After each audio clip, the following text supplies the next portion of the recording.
So the opposition is basically Leni Robredo, right? And she, Right. to sort of talk about dynasties and alliances, she is actually Duterte's current vice president. Now, I know they're elected separately, but she is his current vice president. So there's a lot of interlinkage here. She seems to be doing quite well. Do you think that she has any hope of coming anywhere close to winning? She talks about being the anti-Duterte, the anti-Marcos, to really talk about people's cost of living, to bring in a crackdown on corruption and the like. Right. Well, I mean, Leni Robredo actually managed to beat Ferdinand Marcos Jr. in the race in 2016 when Ferdinand Marcos Jr. ran for the vice presidency. It was a razor-thin margin. The margins were very close, but Leni pulled that off. But, you know, back then, Christian, she was also a political outsider. She came from the provinces also, just like Duterte.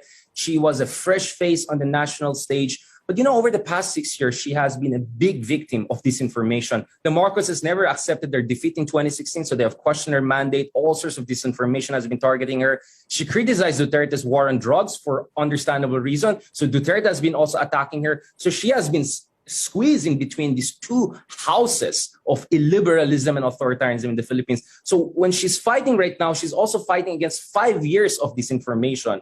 That explains why she has struggled to really break through, even though she has huge potential to bring hundreds of thousands of people to the grand rallies. So you talked about disinformation, and we now know that the Philippines, certainly, you know, in ushering Duterte and in throughout his regime, has been sort of a lab test case for social media disinformation, the big Facebook narratives, the conspiracy theories. In fact, somebody, a historian, says, think QAnon, but Philippine style. In other words, this current campaign. Talk to us about the influence of not only disinformation, but the social media platforms. Right. I mean, Christian, I think I and Maria Ressa, you know, both of us have, I think, described the Philippines back in 2016 as a ground zero for a global disinformation industry. You see, the problem is, you know, Christian, back in 2010s on YouTube, there were already these disinformation networks, pro-Marcos networks. But for some reason, there was no effort to regulate these networks of disinformation, and they have really proliferated, and the floodgates were let open. And now that's why we are in a cesspool, sorry to say that, of all sorts of disinformation that unfortunately has influenced the opinion of a lot of people, especially towards democracy, liberal democracy, and Leni Robredo and the opposition in general. And in these elections, Generation Z, the next generation, are coming in. And the worry we have is that they may be even more susceptible to especially new platforms like TikTok, which works very differently. The algorithm is even wilder than the algorithm we have on Facebook and Twitter, right? And Marcoses are doing a very good job on TikTok. They have this sleek, cool messaging there. Bongbong Marcos almost looks like a K-pop star if you go on TikTok. And that seems to be working with the Gen Z, the younger generation. There are 4 million new voters, 18 to 22, and there are tens of millions of young voters. And the Marcoses have been really targeting them because they didn't get them back in 2016.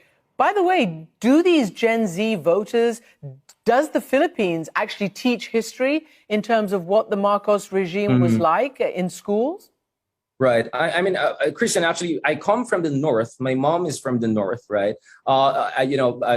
Based on my mom's story, I was born in like Marcos Highway, right? So the north is where the Marcoses come from. You know, honestly, it was not until I went to the university and I studied in quite a progressive university that I got to know how bad the situation was during the martial law years. Because the basic education in the Philippines, I'm not going to say whitewashes what happens, but definitely underemphasizes the horrors of martial law.